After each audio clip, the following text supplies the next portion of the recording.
BSF Islampur দিয়ে লোক ঢোকাচ্ছে, আমাদের কাছে খবর আছে। সিতাই দিয়ে ঢোকাচ্ছে,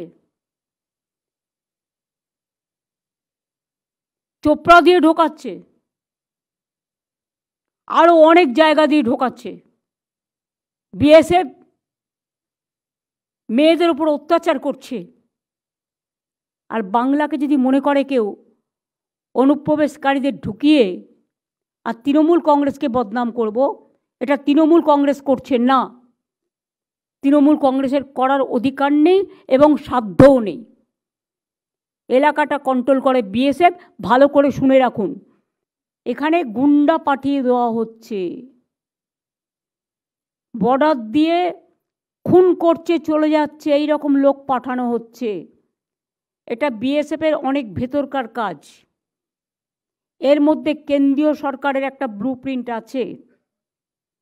কেন্দ্রীয় সরকারের ব্লুপ্রিন্ট যদি না থাকতো এটা হতো না।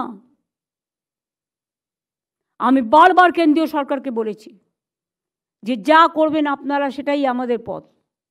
কিন্তু আমি যদি দেখি আমার রাজ্যকে ডিস্টার্ব করবার জন্য জঙ্গি হানাকে কেউ মদত দিচ্ছেন, সেক্ষেত্রে তো আমাদের প্রতিবাদ করতেই হবে। সেই জন্য আমাদের প্রতিবাদপত্র যাবে। কেন্দ্রীয় সরকার কি করছে?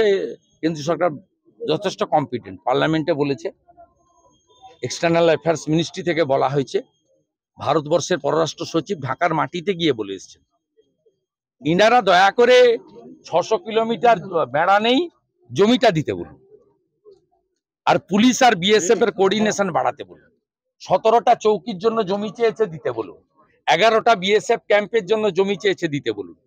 23 সালে 1500 ধরে দিয়েছিল বাংলাদেশিকে, 1400কে জামিন দিয়ে দিয়েছে। এবছর প্রায় 1000 ধরে দিয়েছে বিএসএফ, 900 জনকে জামিন দিয়ে দিয়েছে। এই কাজটা করতে বলুন। জ্ঞান না দিয়ে 600 কিলোমিটার যে জমি, সে জমিটা হ্যান্ডওভার করতে বলুন না। 17টা চৌকির জমি দিতে বলুন, 11টা বিএসএফ এর রেসিডেন্সিয়াল ক্যাম্পের জমি দিতে বলুন।